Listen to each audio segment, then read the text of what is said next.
오늘부터는 베드로 전후서를 차례차례 이렇게 함께 은혜 받는 시간을 갖도록 할 것입니다. 1부에서 해보니까요 4절까지밖에 못했어요. 그래서 2부도 시간이 남아도 4절까지 할 것입니다. 이제 이렇게 성경을 차례대로 이렇게 가야만이 편식하지 않을 것 같아요. 새벽에는 우리가 차례차례 이렇게 한 절 한 절을 이렇게 나누거든요. 그러면 이제 그 하나님의 뜻에 대해서 더 정확하게 알 수가 있고, 편식을 안 하니까 오해를 안 해요.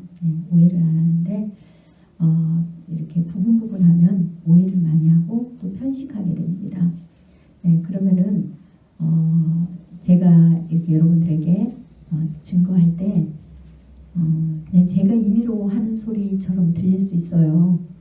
근데 제가 이게 하는 소리예요. 성경에서 기록 안 된 것이 하나도 없어요.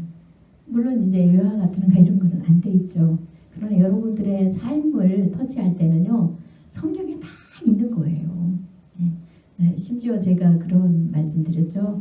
식탐을 버리세요. 식탐 도상입니다. 그랬을 때 여러분들 제 말로 알아들었잖아요. 그런데 성경 말씀을 제가 딱 펼쳐서 보니까 있죠? 성경에 그대로 있어요. 잠언서에 그 말씀이 나와 있고, 또 어디에 나와 있을까요? 신약의 계시록에 나와 있어요. 계시록에는 항신료, 가위까지 다 나와 있어요. 여러분 성경에 없는 게 없습니다.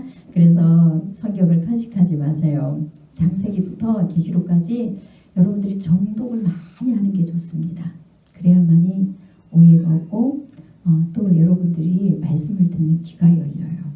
그러면은 제가 예를 들어서 한마디 이렇게 뭘 딱 했을 때 결론만 딱 이야기하면 어떤 사람은 오해하는 경우가 있잖아요. 그런데 성경을 여러분들이 많이 읽으면 지혜가 주어져서 그 결론만 이야기를 해도 무슨 뜻이 앞에 다 전개된 상태에서 그걸 말했구나 하는 것을 여러분들이 알아듣습니다.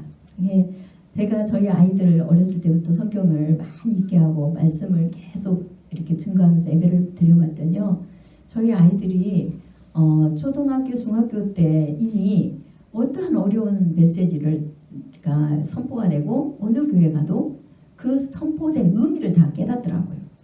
그래서 다른 사람들은 그걸 모르고 오해를 해가지고 이러쿵저러쿵 뒤에 서면 아이들이 이야기를 해요. 엄마, 그 목사님이 이런 말씀을 하셨는데 그 말씀을 하실 때는 그 뜻이 아니고 이러이러한 뜻으로 했는데 사람들이 그걸 모르고 목사님이 막 이상하게 전이 어쩌니 저쩌니 막 하면서 한다고 그런 이야기를 하더라고요. 그래서 제가 내심 기쁠까요? 안 기쁠까요? 기쁘죠. 이 아이들이 어떤 메시지가 선포돼도 편식하지 않고 다 먹을 수 있는 이 은혜를 하나님께서 이미 주셨구나. 그래서 참 기쁘고 감사했어요. 그래서 여러분들이 성경을 편식하지 마시고 내가 보고 싶은 것만 보지 마시고 항상 성경 말씀을 볼 때는 내가 아는 지식을 다 내려놓고 접해야 됩니다. 그래야 새로운 게 계속 들어와요. 근데 내가 아는 지식을 딱 세워놓고 그걸 딱 접하고 들어가서 보면 그거밖에 안 보여요. 다른 게 더 깊이 안 보입니다. 그것을 항상 기억하시고 성경을 편식하지 마시고 차례차례 많이 정독을 하시기 바랍니다. 이제 오늘 본문 말씀에 베드로가 이제 아시아에 흩어져 있는 여러 교회에 서신을 보내요. 그러면서 그들에게 뭐라고 이야기합니까? 나그네 이렇게 이야기하죠. 1장 1절에 보니까 흩어져 있는 나그네 이렇게 기록하고 있어요. 우리의 이 땅의 삶은 나그네입니까? 영원토록 그냥 우리가 이 땅에서 우리 것 가지고 사는 인생입니까? 나그네잖아요. 그래서 우리가 어른들이 먼저 가시면 뭐라고 이야기합니까? 돌아가셨어요 이렇게 하잖아요. 하나님으로부터 온 자가 다시 하나님으로부터 돌아갔다는 거예요. 돌아갔다고 본향으로 간 거죠. 세상 사람들은 그걸 잘 모릅니다. 하나님으로부터 온 경험이 없으니까요. 예수 그리스도를 믿을 때 비로소 우리는 하나님으로부터 왔다는 사실을 알게 됩니다. 그리고 이 땅의 삶이 나그네 인생이라는 걸 알아요. 이 땅의 것은 하나도 가지고 갈 수가 없어요. 이 땅의 것은 어차피 썩고 좀 먹습니다. 없어집니다. 여러분들이 가장 귀하게 생각하는 돈도 마찬가지예요. 여러분들이 가장 귀하게 생각하는 금덩어리도 마찬가지입니다. 이 땅에 있는 것은 썩고 없어집니다. 우리 주 예수 그리스도를 믿는 믿음만이 영원합니다. 그리고 그분의 사랑만이 영원합니다. 그것을 기억하셔야 됩니다. 그래서 우리의 이 땅의 삶은 나그네 인생이에요. 이 땅의 것 때문에 울고 불고 죽겠다 살겠다 다 자살할 이유가 없습니다. 그래서 우리는 이 땅의 삶은 나그네고 언젠가 다시 오실 예수 그리스도를 우리가 영접할 때 비로소 우리는 본향을 찾아서 영원히 거할 처소에 인도된다는 사실을 반드시 기억하시기 바랍니다. 이제 2절에 보니까 그 나그네들에게 이 베드로가 이렇게 증거를 해요. 곧 하나님 아버지의 미리 아심을 따라 성령이 거룩하게 하심으로 순종함과 예수 그리스도의 피 뿌림을 얻기 위하여 택하심을 받은 자들에게 편지하노니 은혜와 평강이 너희에게 더욱 많을지어다. 이렇게 되어 있습니다. 이 당시에 베드로가 서신을 보낼 때는 이 기독교인들이 극심한 박해를 받을 때예요. 이 베드로도 이 서신을 전하고 얼마 안 있다가 순교당합니다.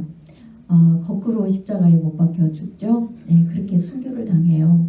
그 심한 박해 속에 베드로 자신도 있었고 이 흩어져 있는 교인들도 굉장히 박해가 있었습니다. 예수를 믿는다는 이유로 박해만 받는 게 아니라 예수를 믿기 때문에 세상 죄와 함께하지 않음으로 인해서 또 박해를 받아요. 그리고 많은 불이익을 당합니다. 많은 어려움도 당해요. 미움 받습니다. 그러면 이들이 견디기가 쉬울까요? 어려울까요? 어렵죠. 때로는 나그네 인생인데도 너무 박해가 심하다 보면 주 안에서 순종이 아니라 주 밖에서 그들에게 순종해요. 예수님이 없어져 버려요. 그래서 예수님을 믿는 믿음을 저버리고 포기해버리고 그들이 원하는 대로 그들의 삶을 따라서 세상 가치관으로 바뀌고 가버립니다. 그러면은 잠시 이 땅에 머무는 동안에는 좋을까요? 안 좋을까요? 좋죠. 그런데 우리 주님은 언제 오신다고요? 언제 오신다고 했습니까? 내일이요? 아니면 10년 뒤에요? 아니요, 내가 준비됐을 때요? 아닙니다. 우리 주님이 오실 때는 도둑같이 오신대요. 준비되지 않는 자에게 도둑같이 오지만 준비된 자에게는 도둑이 아니라 낮에 거하기 때문에 오시는 그 모습을 알 수 있다는 겁니다. 하나님만이 정해요. 예수님도 언제 이 땅에 오실지 예수님도 모른다고 그랬어요. 하나님 아버지께서 예수님을 보낼 날을 하나님이 정했습니다. 그 시대는 분별하라고 그랬죠. 어느 시대쯤에 올지는 분별하라고 그래요. 그러나 날가시는 아무도 몰라요. 아버지만 아십니다. 아버지도 그러고 보니까 아버지도 하나님도 언제 보낼 때 아직 정하지 않으신 것 같아요. 그건 아버지가 정하는 기간이니까. 그런데 하나님께서 우리에게 심판의 계산번을 써서 예수님을 보내시면 이 순간에 오실 수 있어요. 오늘 이 순간에 예배드리는 이 순간에도 오실 수 있고 오늘 밤에도 오실 수가 있습니다. 그래서 저와 여러분은 10년 뒤에 오신다고 아니면 내가 죽고 난 뒤에 오신다고 아니면 여러분들이 오늘 갈지 내일 갈지 또 모르잖아요. 네.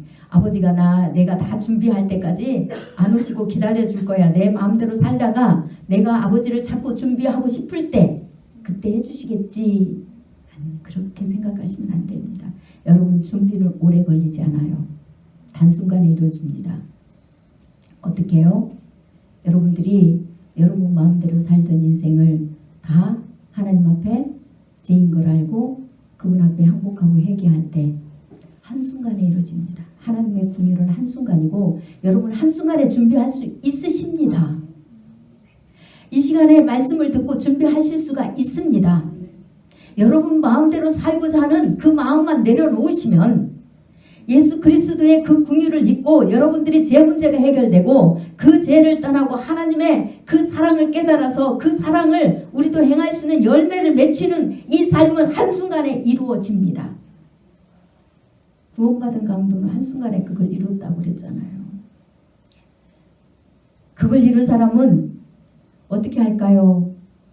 그날부터 준비되었기 때문에 준비된 자로서 그것을 절대 놓치지 않고 주님이 언제 오시든지 간에 주님 앞에 설 수 있는 그런 하나님의 사람으로서 항상 가게 됩니다. 어떻게 해요?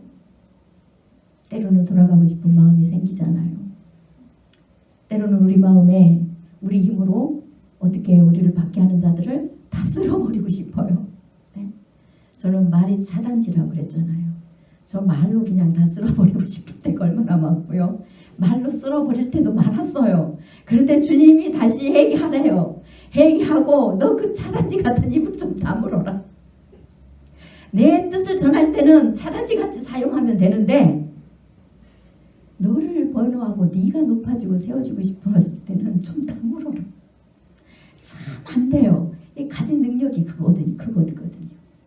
네. 주님께서 저를 사용하시려고 태초에 어렸을 때부터 입을 차단지같이 만드셨어요. 그래서 어렸을 때 저의 별명이 뭐였을까요? 알아봐 줘보실래요? 뭐였을까요? 제 별명. 어렸을 때 저의 별명.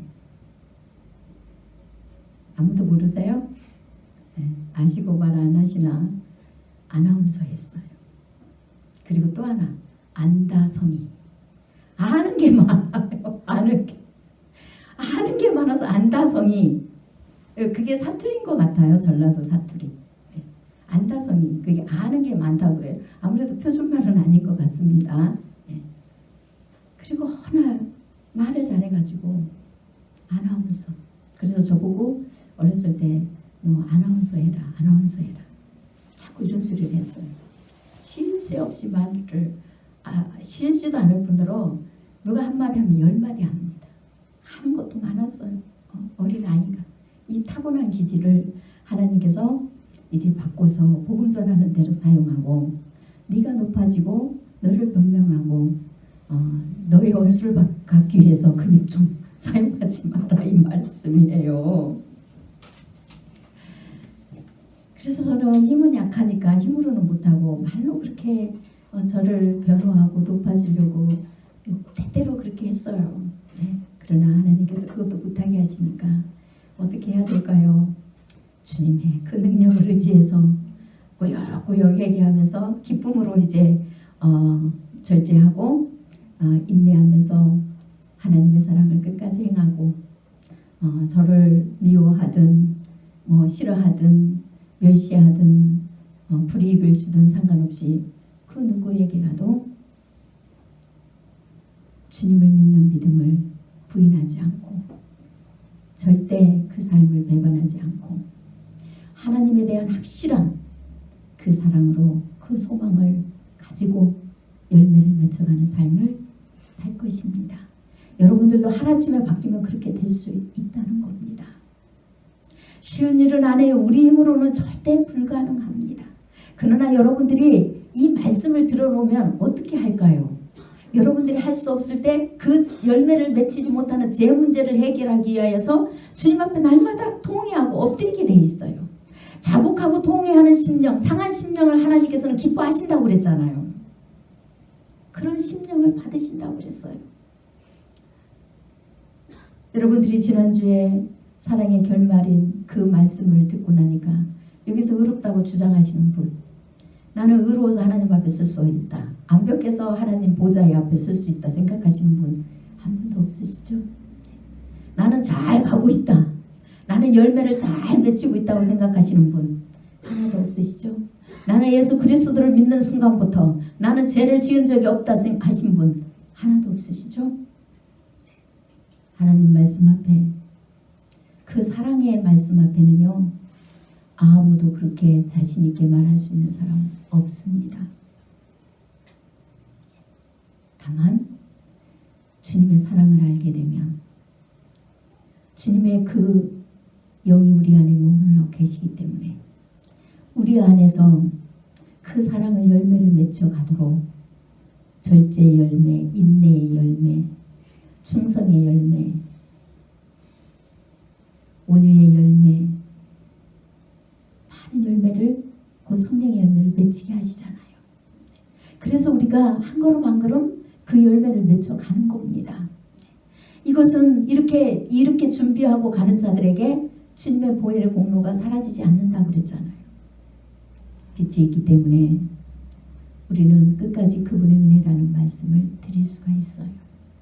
우리가 그 은혜를 놓치지 않고 그 사랑이 우리 안에서 늘 역사하시기 때문에 주님이 언제 오시든지 간에 점도 흠도 없이 쓸 수 있는 그 능력, 그 힘, 그 권능, 그 자격이 주어지는 겁니다. 그래서 열매 맺히라고 하는 겁니다. 열매 맺혀가는 자에게만 이게 주어져요. 제가 처음 주님의 은혜를 사모해서 하나님 앞에 은혜를 크게 잊고 싶어서 밤낮 없이 말씀 보고 기도를 했습니다. 말씀 보고 기도를 하려고 하니까 모든 세상적인 가치관이 삶이 접어질까요? 안 접어질까요? 접어지죠. 제 마음속에는 아직 가치관을 쫓고 싶은 마음이 있을까요? 없을까요? 그때는 있죠. 크죠. 예, 아주 커요. 그러나 주님의 은혜를 잊지 않으면 영생에 들어가지 못한다는 말씀이 있기 때문에 제가 밤낮 없이 그 은혜를 잊기 위해서 회개하면서 주님 앞에 모든 삶을 절제하면서 엎드렸습니다. 그러면서 주님 앞에 뭐라고 제가 구했다고요? 기억하시는 분은 다 기억하시겠죠? 제가 뭘 구했을까요? 하나님, 문지기라도 줬사오니 천국만 가게 해주세요.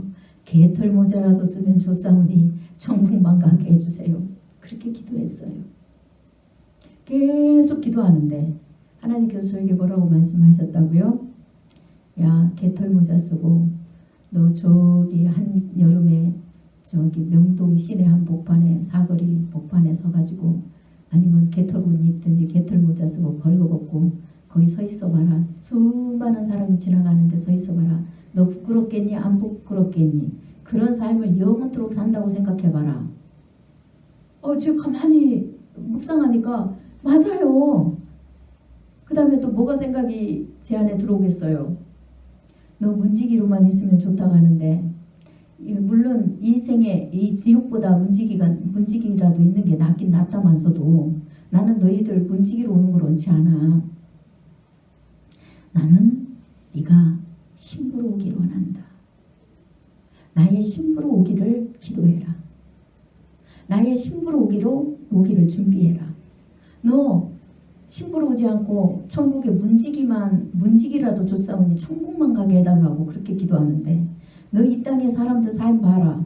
청소하는 사람, 직업이 극하고 힘든 사람들이 멸시하고 천대하는 직업을 가진 사람들 어떠냐는 거예요. 그들의 인생이 행복하더냐? 물론 예수 그리스도가 계시면 행복합니다.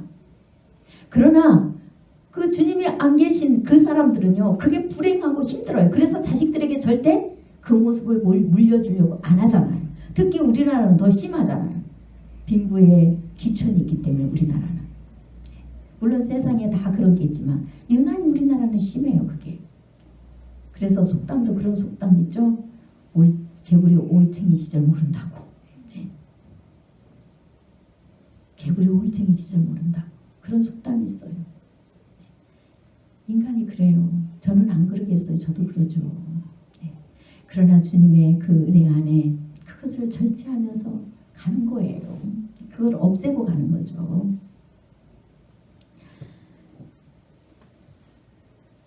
그래서 제가 이 땅에 있는 사람들 직업을 쭉 돌아보니까 정말 맞네요. 주님. 직업이 인간의 기준에서 천하다고 생각하면 그 사람들은 불행했습니다. 너무 힘든 걸 보았습니다. 주님께서 저에게 저 아무것도 몰랐어요. 뭐 십자가의 사랑을 알고 뭐 이런 것도 없었습니다. 그 은혜를 뭐 잊고 내 죄가 용서함 받은 이것도 없었어요. 그냥 그 은혜를 잊고 싶어서 엎드렸어요. 근데 가르쳐 주시더라고요.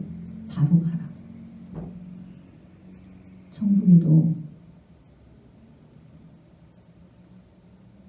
신부의 자격으로 오지 않으면 비참하단다. 신부의 자격으로 오려고 해라. 그래서 그때부터 주님, 나 천국에 가서 최고 예쁜 신부가 되게 해주세요. 그 예쁜 신부가 되려면 이 땅에서 뭐를 어떻게 해야 되는지도 모르고 최고 예쁜 신부가 되고 싶어가지고 늘 그 기도를 했어요. 아니 그러면 예쁜 신부가 되게 하려면 이 땅에서도 좀 예쁜 신부답게 좀 뭐가 이게 바뀌어야 되잖아요, 신분이. 근데 육의 신분은 바뀌지는 않고 갈수록 더 비참해지는 거예요. 그래서 주님, 저는 정말 천국에 가서 최고 아름다운 신부, 예수님 옆에 딱 우편에 서가지고 최고 아름다운 신부, 예수님, 저는요 예수님이 다른 사람한테 눈길을 주면은 저 셈이 나서 못 살 것 같아요. 물론 그때 천국에 가면 그 시샘이 다 없어지니까 괜찮아지죠. 그런데 이 땅에 제 기준으로 볼 때는 제가 셈이 많잖아요. 신기도 많잖아요. 그러니까 예수님이 저보다 다른 사람을 더 사랑해가지고 높여주면 저는 못 살 것 같아요. 지금 현재 상태로는 못 살 것 같아요. 그러면서 제가 주님 저 최고 예쁜 신부 만들어주세요. 그랬더니 주님이 예쁜 신부 만들어 주려고 하면 이 땅에 그 더러운 때를 다 씻어야 되잖아요. 그러면 얼마나 제가 고난이 많겠어요.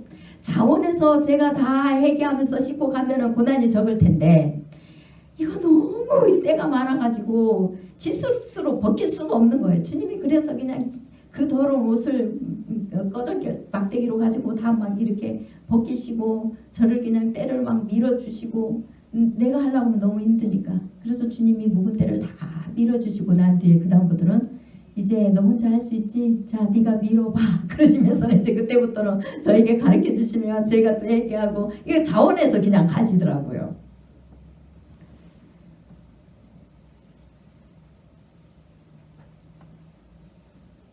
베드로는 그 은혜를 알았어요. 베드로는 그 사랑이 무엇인 줄 알았어요. 그래서 이 땅의 삶은 나그네 같은 삶이고 우리가 영원히 취해야 될 삶은 저 천국에 있다. 그러려면 너희가 하나님의 은혜를 잊어버리지 않아야 되는데 2절에 이렇게 기록하고 있습니다. 곧 하나님 아버지의 미리 아심을 따라 성령이 거룩하게 하심으로 순종한가 예수 그리스도의 핏뿌림을 얻기 위하여 택하심을 받은 자들에게 편지하노니 은혜와 평강이 너희에게 더욱 많을지어다 이래 되어 있습니다. 아니 고통 속에 있는 자들에게 이루는 못해줄 망정 너희 인생은 나그네니까 이 땅에 소망을 두지 마라. 여러분 그러면 여러분 신경질 나겠어요? 안 나겠어요? 뭐라고 할까요? 나처럼 내 입장이 안 돼봤으니까 저 소리 하지. 삐뚤어져 있고 마음이요 이렇게 오픈이 안 돼 있으면 그냥 별 좋은 말로 위로를 해줘도 위로가 안 돼요. 그래서 그럴 때는 그냥 가만히 있는 게 좋더라고요. 위로해 준답시고 이 말 저 말 했더니요 그게 다 하루 돌아오더라고요. 그래서 이제는 입을 꾹 다물고 있어야 되겠다는 그런 생각을 하게 됩니다. 입을 다무는 게 최고 좋더라고요. 왜요? 마음이 이미 너무너무 상처로 이렇게 얼룩져 있어서 주님의 은혜로 이렇게 받아들이고 수용할 수 있는 이게 안 되는 거예요. 그런데 성경에서 예수님도 마찬가지고 제자들도 마찬가지고요. 어느 곳에 가도 이루의 말씀이라는 게 별로 안 보여요. 항상 겉면의 말씀이에요. 겉면의 말씀. 그래서 서두에도 이 말씀을 쓰게 된 동기와 배경 내용을 살펴보면 격려하고 위로하고 용기를 주고 겉면의 말씀이다 이렇게 기록되어 있어요. 겉면의 말씀이다 이렇게 기록되어 있습니다. 그 심한 고통 속에 힘드는데 너의 인생은 나그네 길이다. 이 땅의 소망이 아니라 저 천국의 소망이 있으니까 너희는 하나님 은혜를 항상 기억해야 된다. 2절에 그 말씀이에요. 곧 하나님의 아버지의 미리 아심을 따라 성령이 거룩하게 하심으로 순종한가. 순종이 나오죠. 여러분들은 은혜를 입는데 순종을 안 해도 된다고 생각하는 분들도 계십니다. 순종은 안 해도 된다고 생각을 하시는 분도 계세요. 그냥 순종은 안 하고 회개만 해서 은혜만 입으면 된다고 생각하는 분들도 계십니다. 그런데 분명히 하나님께서 미리 정하시고 때를 따라서 은혜를 주신 그 예수 그리스도의 십자가의 그 사랑은 곧 우리 안에 하나님의 영이신 성령님이 거하시게 되고 그분이 우리를 거룩한 삶으로 인도하시는데 곧 그곳에는 순종이 있다는 겁니다. 거룩한 삶으로 인도할 때 반드시 순종해야 된다는 겁니다. 그래서 이 순종함과 또 뭐라고 기록되어 있습니까? 예수 그리스도의 핏뿌림을 얻기 위하여 택하심을 받은 자들에게 편지하노니. 아니 도대체 이 소리는 뭐예요? 두 가지 의미가 들어있습니다. 한 가지는 이제 성령의 은혜, 곧 온전한 제사함의 은혜를 입었어요.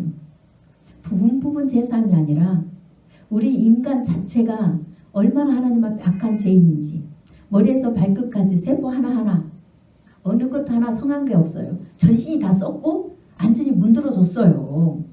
우리가 살아날 수가 없는 마른 뼈 같은 존재들이라고 그랬잖아요. 에스겔에서 우리 함께 나눴었죠.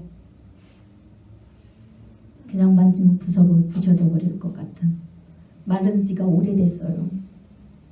뼈가 그렇게 됐을 정도에 도대체 소망이 없어요. 생명이라는 건 없어요. 물기도 없습니다. 그런 우리 존재예요. 그렇게 지악이 가득해서 죽을 수밖에 없는, 아니 죽은 자들, 살 소망이 없는 자들에게 주님께서 십자가의 사랑으로 인하여서 우리에게 생명을 주셨다는 거예요. 그래서 이 생명을 온전히 받은 자들, 제3의 은혜를 온전히 입은 자들, 십자가의 문을 통과한 자들이라고 이렇게 전류역정에서는 기록하고 있고, 예수님도 그 십자가의 문을 통과했다고 말씀하시죠. 그래서 당신이 참이라고. 십자가의 문을 통과해서 하나님의 은혜 안에 성령의 인도하심으로 순종하고 가는 자들을 예수 그리스도께서 다시 오실 때 끝까지 그 은혜를 놓치지 않아서 점과 흠이 있는 부족한 부분까지도 주님께서 맑게 씻어주심으로 말미암아 그 은혜를 날마다 잊고 있었기 때문에 그 공로로 우리 주님 앞에 온전한 속량을 기다리는 자들. 그리고 두 번째는 예수 그리스도의 핏부림을 아직 얻지는 못했어요. 복음을 받고 좁은 길로 들어왔어요. 복음을 받고 교회로 왔어요. 내가 머무는 곳은 형벌이 있대. 내가 머무는 곳에서 나오지 않으면 지옥이 있대. 내가 머무는 곳에서 나는 죄인인데 거기서 나와서 그 죄를 용서받으려면 예수님을 믿어야 된대 하고 복음을 받고 들어왔어요. 그리고 그 제3의 은혜를 입기 위하여서 어떻게 할까요? 세상 죄를 죄인 걸 알았으니까 거기에 계속 있으면 우리가 멸망하고 죽는다는 걸 알았잖아요. 그러면은 좁은 길로 들어와야 돼요. 좁은 길로 들어온다는 것은 예수 그리스도의 십자가의 그 사랑의 은혜를 입기 위하여서 우리가 옛날에 죄 속에 거하였던 그 삶을 정리하고 은혜를 입기 위하여 주님 앞에 엎드리는 거예요. 계속 우리 안에는 정리했다 해서 은혜가 십자가의 사랑이 있기 전까지는 우리 안에 죄성이 있어서 계속 되돌아가고 싶은 마음이 있다고 그랬잖아요. 죄가 오히려 더 좋아요. 죄가 경멸이 안 돼요. 죄가 싫어지지 않아요. 달콤해요. 그래서 늘 가슴에는 그 달콤함이 있어가지고 그 달콤한 죄의 습성으로 돌아가고 싶은 마음이 100%. 그런데 거기 가면 죽는다고 하니까 어떻게 해요? 가지는 않고 있긴 있는데 그것을 온전히 끊고 내 안에서 그 즐거운 마음이 없어지고 그 죄가 얼마나 악한지 정말 더러워서 쳐다보기도 싫은 이 마음을 가지려고 하면은 예수님의 은혜를 입어야 된다는데, 제3의 은혜를 입어야 된다는데 어떻게 하면 제3의 은혜를 입을까? 그런데 회개밖에 없다고 그러는 거예요. 그러니까 거기서 내가 즐겼던 것을 억지로 절제하는 거예요. 억지로. 내 가슴에는 막 그게 너무 넘쳐가지고 하고 싶어서 못 견뎌. 되돌아가고 싶어서. 그런데 그 복음을 듣고 나서 그거는 멸망길이라는 거 알고 하나님 앞에 쓸 수 없다는 걸 알아요. 그러니까 어떻게 할까요? 회개하면서 이 죄 좀 끊게 해주세요. 아버지 내 죄를 용서해 주시고 끊게 해주세요. 이렇게 계속 엎드리죠. 엎드리는데 또 조금만 미혹만 오면은 왜 돌아가지잖아요. 그러면 어떻게 해요? 이제 그것이 죄악이라는 걸 알았기 때문에 즐거움을 참지 못해갖고 했는데 그 다음에 그 다음부터는 어떤 일이 일어날까요? 세상 속에 머물러 있을 때는 회개도 안 했어요. 양심의 가책은 있지만 뭐 다른 사람도 다 그 길로 가는데 내가 뭐 굳이 뭐 내 가치관을 바꿀 필요가 있는가? 내가 뭐 제약하고 뭐 죄를 이거 끊으려고 할 필요가 없는가? 이렇게 즐거운 거 왜 끊어?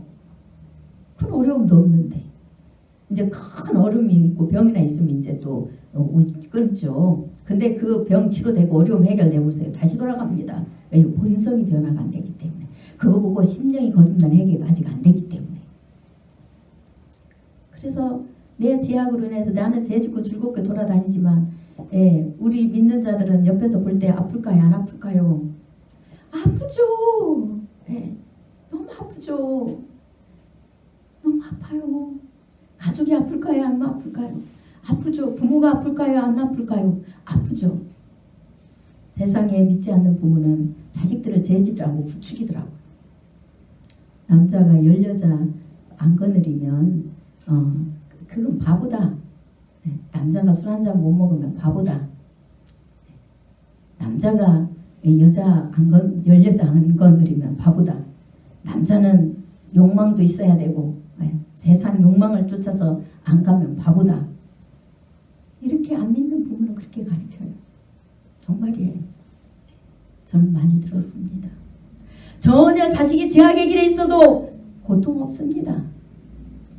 그 자식의 제약 때문에 눈물 안 흘립니다. 그런데 믿는 부부는 아플까 안 아플까요? 고통스럽죠. 그 제약으로 인하여서 다른 사람이 아파하고 고통받는 것은 생각하지 않습니다. 믿지 않는 사람은 그렇습니다.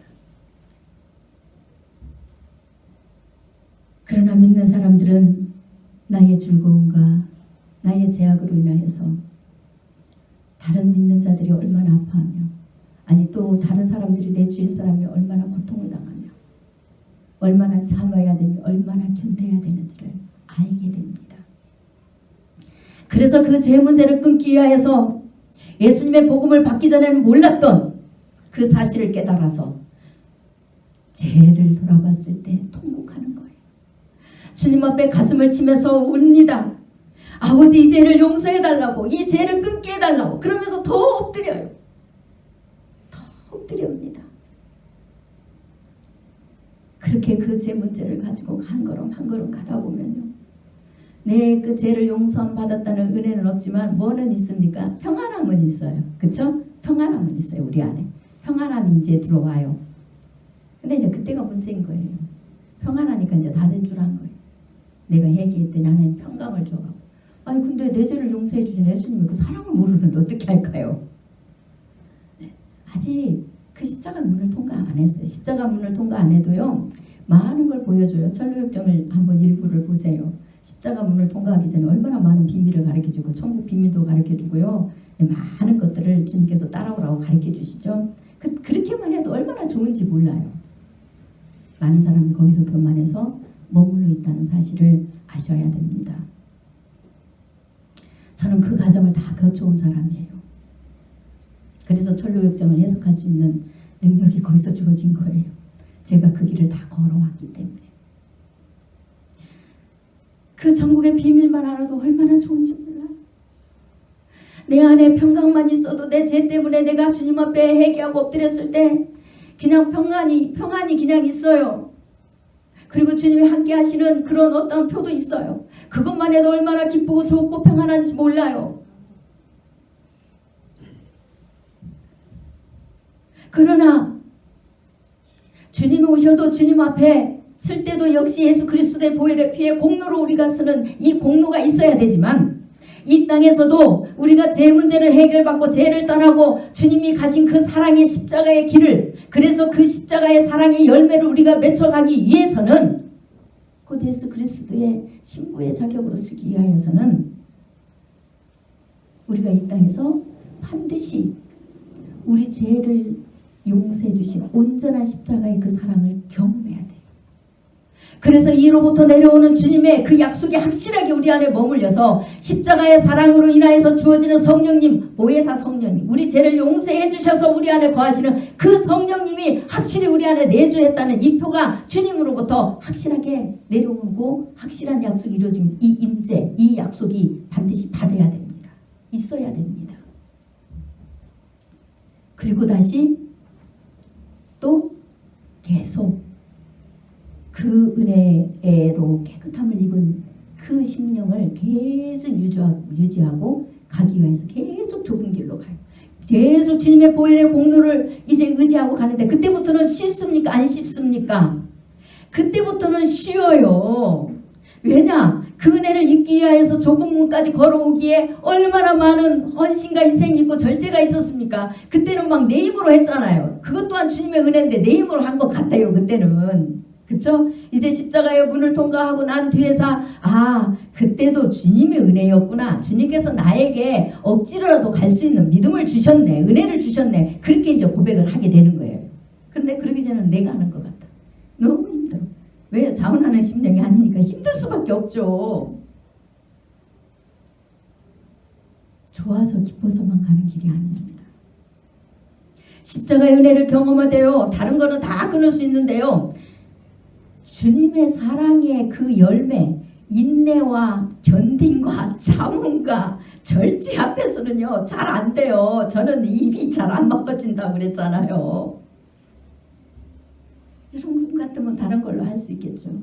어떤 사람은 공부를 잘해서 공부로 다 눌러버리리라 해갖고 열심히 공부해서 출세하고, 어떤 사람은 내가 잘하는 거 뭐 한 가지 해가지고 뭐 열심히 해갖고 사람한테 인정받으려고 하는 사람도 있고,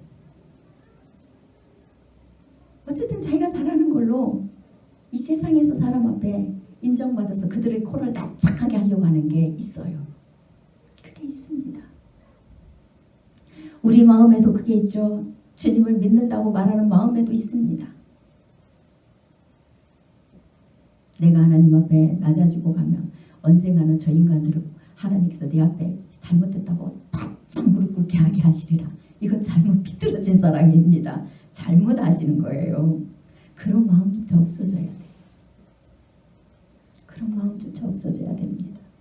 물론 하나님께서 그렇게 해주실 때도 있습니다. 그러나 여러분, 그러기 전에 이미 우리는 용서를 먼저 해놓아야 됩니다. 그러면은 그가 나한테 잘못했다고 안 해도요, 처음에는 뭐 너무 속상해가지고 나한테 잘못했다고 안 하면 절대 용서 안 해줘야지 이래요. 그러나 주님 사랑 안에 가면요, 그것조차도 회개하게 되고요, 그것조차도 다 내려놓게 되고 그냥 용서를 해놓은 상태에서 가기 때문에 그가 하나님 앞에 돌아오면 그것으로 끝나요. 안 돌아와도 그냥 이미 용서해놨기 때문에 끝나요. 우리가 물론 뭐 이야기를 할 수 있겠죠, 그런 것들을.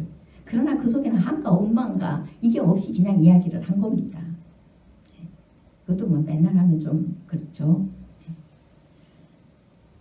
그렇게 우리는 우리의 본 모습을 볼 줄 알아야 돼요. 그래야만이 하나님 은혜를 놓치지 않아요. 이 두 가지를 다 이야기하는 거예요. 오늘 2절 내용이 그냥 읽고 지나간 내용이었지만 함께 나눠보니까 어떻습니까? 그냥 그 2절 한 본문에 있잖아요. 그냥 다 들었어요. 결론까지. 수많은 그리스도인들이 있는데 두 부류를 베드로가 이야기를 하는 거예요. 근데 이 두 가지를 가지고 은혜를 입고 가든 은혜를 입기 위하여서 가든 똑같이 좁은 길로 들어가서 제 문제를 해결하고 주님의 사랑의 은혜를 입고 그 열매를 맺혀가서 주님 앞에 쓸 때 똑같이 주님의 구원의 그 십자가의 사랑으로 쓴다는 거예요. 이 은혜를 입으려고 아버지 앞에 엎드리면서 그 모진 고통과 고난을 견뎌내는 나그네 같은 너희들에게 이것을 포기하지 않고 갈 때 너희 안에는 하나님의 은혜와 평강이 항상 넘칠 것이다. 이 인사합니다. 그러면서 3절에 뭐라고 합니까? 우리 주 예수 그리스도의 아버지 하나님을 찬송하리로다. 아니 고통스러워 죽겠는데 아버지 하나님을 찬송하래요. 여러분은 고통에 있을 때 제가 하나님을 찬송하세요. 감사하세요. 하나님은 여러분들을 사랑하십니다. 그러면 여러분들 도대체 그 말이 와닿지 않잖아요. 속으로 그러죠. 겉으로는 안 그래도. 겉으로 하는 사람도 있겠지만 내 입장이 돼봤냐고.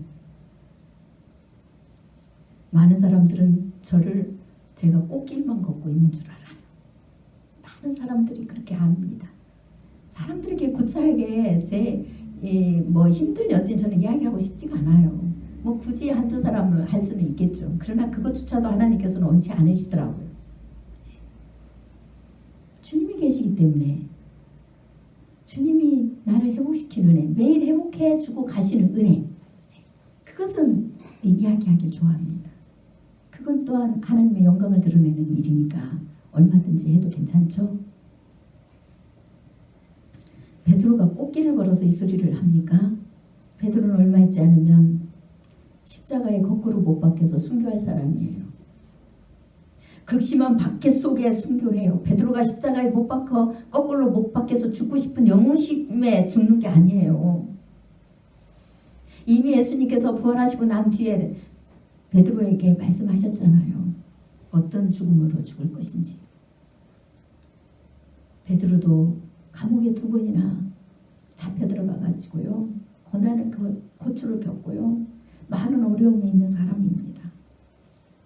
그런데도 그 속에서 주님의 은혜가 있기 때문에 그 고난 속에서 오히려 더 기쁨을 얻을 수 있고, 고난 속에서 더 많은 하나님의 사랑과 하나님을 믿는 믿음과 더 많은 소망과 인내를 경험할 수 있어요.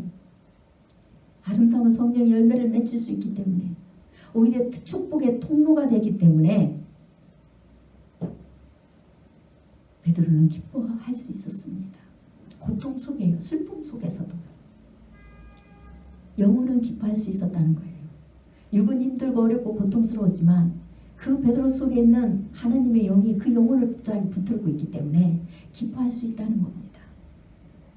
제약 속에 살지만 여전히 정말 죽을 수밖에 없는 인간을 주님께서 여전히 용서해 주시고 여전히 사랑으로 품어주셔서 인간 같게 살지도 못할 그 인간을 인간답게 살도록 죄를 떠나서 하나님의 사랑을 행할 수 있는 자로 만들어주시는 그 은혜, 그래서 하나님 앞에 부끄러움 없이 쓸 수 있는 그 은혜, 어떻게 감히 우리가 하나님의 신부가 됩니까? 예수 그리스도의 신부가 어떻게 됩니까? 감히 우리가 신의 자식이 된 것도 놀랍던데 신부가 된대 있을 수 없는 일이잖아요.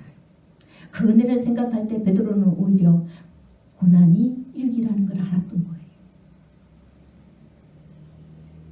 그래서 고통을 겪고 있는 많은 나그네 같은 흩어져 있는 그런 그리스도인들에게 우리 주 예수 그리스도의 은혜를 생각하며 그 아버지께 찬송할 수가 있다. 왜냐? 하나님께서 그 많은 긍휼대로 많은 사랑, 세상이 감당할 수 없는 사랑으로 예수 그리스도를 인간의 죄, 곧 너희의 죄 때문에 십자가에 내주셨고 너희 죄 문제를 해결하기 위하여서 죽기만 하신 게 아니라 너희가 부활한 자 같이 거듭난 자의 삶을 살기 위하여서 하게 하기 위하여서 부활의 능력을 보여주셨다는 겁니다. 그 내용을 지금 3절에서 이렇게 기록하고 있는 거예요. 우리 주 예수 그리스도의 아버지 하나님을 찬송하리로다. 그의 많으신 긍휼대로 예수 그리스도를 죽은 자 가운데서 부활하게 하심으로 말미암아 우리를 어떻게 해요? 거듭나게 하사. 부활하심으로 말미암아. 죽어서 거듭나신 게 아니에요. 우리가 예수님이 죽어서 거듭나한 게 아니에요. 예수님이 죽고 부활 안 하시면 끝나요. 그렇죠? 네. 아무 이익이 없습니다. 우리에게. 근데 다음 주에 부활주일이잖아요. 부활의 의미를 아셔야 되겠죠. 예수님이 죽으시고 부활하셨기 때문에 우리에게 능력이 있는 겁니다. 우리에게 유익이 있는 거예요. 여러분들은 맨날 여러분들 제 문제만 해결되고 여러분들 부활에 관심 없으면 안 되잖아요. 부활했다는 것은 어떤 내용입니까? 우리를 거듭나게 하사 이래 되어 있습니다. 예수님이 부활하셨다는 것은 우리의 죄 문제를 해결했는데 우리도 그 예수님을 믿으면 우리 죄가 십자가에 못 박혀서 예수님이 죽으신 것처럼 우리의 죄도 죽고 그 다음에 뭐가 자라요? 하나님의 자녀로 새로 거듭났으면 우리가 이제 우리가 부활한 사람처럼 새로 거듭난 사람처럼 삶을 살아라는 겁니다. 그게 거듭난 자예요. 그래서 거듭난 자는 새 사람이 되었으니까 이제 옛것은 지났다고 하잖아요. 죄가 없어졌다는 뜻이 아닙니다. 그 죄의 삶을 다시 쫓아가지 않는다는 뜻이에요. 죄가 없어진 것도 똑같지만 죄를 없애주었으면 다시는 그 죄를 짓지 말고 하나님의 사랑의 열매를 맺히는 그 가정까지 자라가라는 겁니다. 육신에 내 죄만 끊었다고가 문제가 아니라 사랑하지 못하는 죄, 근본적인 죄의 근원은 무엇입니까? 하나님을 믿지 못하고 사랑하지 못하잖아요. 믿지 못하니 사랑하지 못하죠. 당연히. 그래서 짓는 그 죄, 하나님을 믿지 못하고 사랑하지 못하는 죄, 그 근본적인 죄를 끊어버리고 하나님을 믿는 자로, 하늘의 소망을 두고 하나님을 사랑하는 자로 나아가는 삶, 그것이 예수 그리스도의 은혜를 입고 거듭났다는 거예요. 곧 우리 영혼이 하나님의 자녀로 다시 태어났다는 겁니다. 그러면 우리는 육체의 부모로부터 물려받은 생명은 이 땅에서 끝나지만 하나님으로부터 다시 물려받고 태어났기 때문에 우리는 그 하나님의 그 습성을 따라서, 성품을 따라서 우리가 가야 되는 게 곧 우리의 영원한 삶이라는 거예요. 그것이 영원한 생명을 얻은 자의 근본이라는 겁니다. 이런 자에게 산 소망이 있다고 합니다. 하늘의 소망이 있는 자예요. 거듭난 자는. 하늘나라에 가서는 영원히 우리 주님과 함께함으로 더 이상 이 땅의 죄 때문에 괴로워하지 않고 사랑이 없는 세상 때문에 아파하지 않아도 되고, 우리가 그냥 우리 주의 온 영혼들을 다 품으려고 가면 얼마나 내가 죽어지고 힘이 들겠습니까? 더 이상 그것 때문에 괴로워할 필요도 없는 거예요. 주님 앞에 가면 어떻게 됩니까? 4절에 썩지 않고 더럽지 않고 새하지 아니하는 유업을 잊게 하시나니 곧 너희를 위하여 하늘에 간직하신 것이라 이래 되어 있습니다. 산 소망이라는 것은 그런 거예요. 이 땅에서는 우리가 오늘 하나님의 열매를 맺히지만 내일 못 맺힐 수도 있습니다. 그러나 우리 주님 나라에 가면 썩지 않고 더럽지 않고 새하지 않아요. 없어지지도 않아요. 이 땅의 것은 다 썩고 더러워지고 없어집니다.